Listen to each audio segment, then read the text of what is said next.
Good morning. Today is Tuesday. It's January the 14th.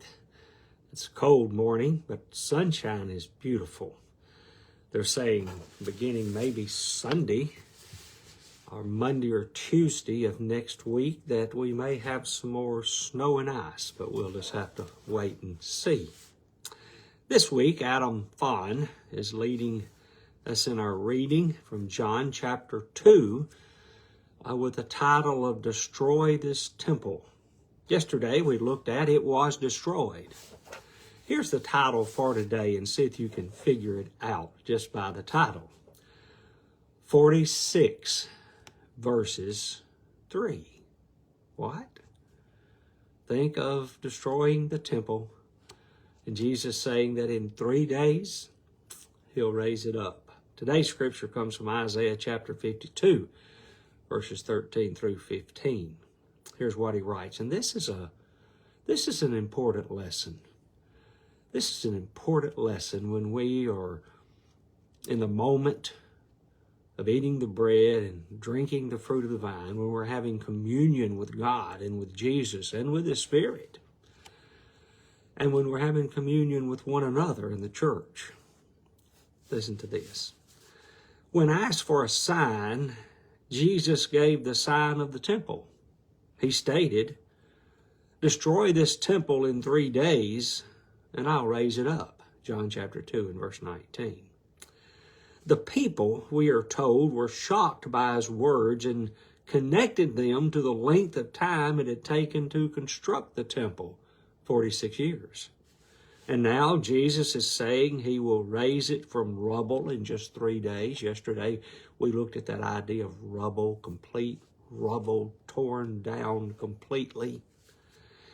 It is easy to get into the mindset of the people because they saw the grandeur of the temple. They knew the background, and Jesus intentionally used the imagery of the temple. So let's not be hasty, he writes, in saying they were ignorant, especially at this fairly early point in Jesus' ministry. That said, he writes, the people's response does reveal something of human nature, and it can even reveal itself when we gather around the Lord's table.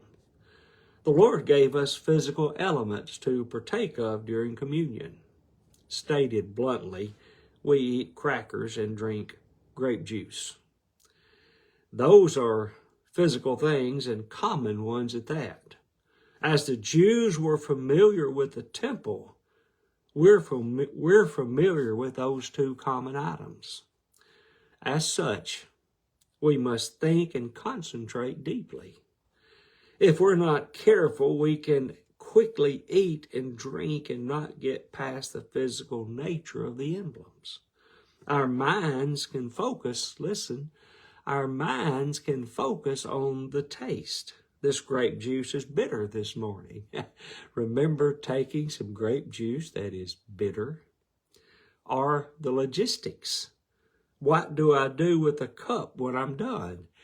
You know, since COVID, and Jackie and I are in a lot of different congregations, and since COVID, there's so many different ways that congregations partake of the Lord's Supper, and ways of getting rid of the juice cup, whether it be a real cup or whether it be one of these little plastic cups with the bread on top and, of course, the juice in the other bottom part of the container. So we can get quickly think about the emblems and focus on the taste maybe of the grape juice, or what do I do? What do I do with the cup when I'm through? Then, he writes, then we are like those who could not think beyond the physical nature of the temple for Jerusalem, or of Jerusalem, just like the people thought.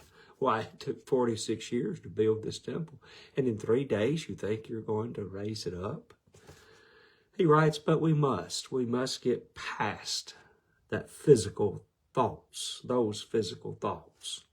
If we're going to take the Lord's Supper as God commanded, as our God commanded, our minds must focus not on the physical aspects of communion, but on the deeper spiritual meaning of what we're doing. Wow, what a powerful, important, but very simple lesson this morning, reading this morning.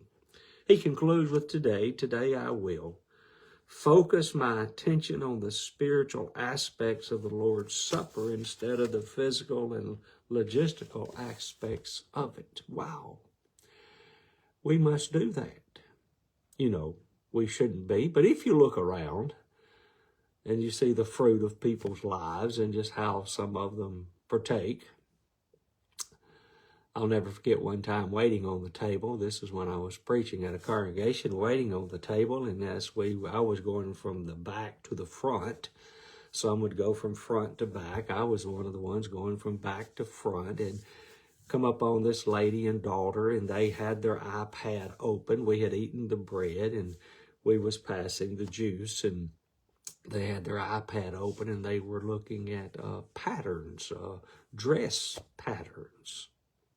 And maybe I was thinking too much, but I thought, well, how are they concentrating on what they're doing? And maybe they were just doing nothing, but just being there. Now, that might be harsh judgment, because I just must take care of myself when I eat the Lord's Supper. And I must concentrate myself, not on the items or the physical items or the logistics of what I do with this or that, but on having communion with my Lord and communion with His church. Wow, what a good reading today. A lot of people to remember today, a lot of people sick. Please remember a young man named Brody Wyndham. Just saw on Facebook a moment ago, Brody's in the hospital, didn't really say what, but I know was having headaches and running tests. He is a fine young man. I mean, he just really is. When I sub at school and we're at church, he always has a handshake and a smile and a hefty, to me, Mr. Sonny. Pray for Brody that he'll be okay, be well. Pray for Mandy Beavers. This is Colbert County Mandy Beavers, not Lauderdale County Mandy Beavers. But pray for Mandy Beavers and Aaron Woody. Evidently, Aaron is needing a kidney, and Mandy is offering her a kidney. I think they go for test on the 16th, which is Thursday of this week. And it may be the actual surgery, I'm not sure. But just remember Mandy and Aaron, and pray that Mandy's kidney will match Aaron's body, that they can make this trade-off, or this transplant.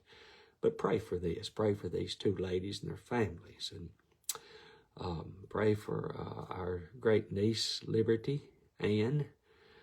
I call her Libby Lou Brown, Libby Lou Brown, Liberty Ann Brown. But pray for her that this problems with her spleen and all will be okay. And pray for Harold and Norma Jean Rawls. Just pray that Harold has good days and strong days, and just so thankful that he's doing well as he is, even though his health has seemed to decline over a period of time. But pray for Norma Jean and Harold Rawls. Pray for my brother Charlie and his wife Jeannie. And there's somebody on top of my head just trying to come out that I just intended to mention this morning, and it's just not coming out. But remember all of those we've been praying for, and those that you know to pray about. Remember David Dowdy, as he is battling this autoimmune disease, lupus, I believe it was, and that he'll be okay and get stronger. Pray for Keith Davis as he's battling cancer. And I don't know whether he's taking treatments now or not, but just so many.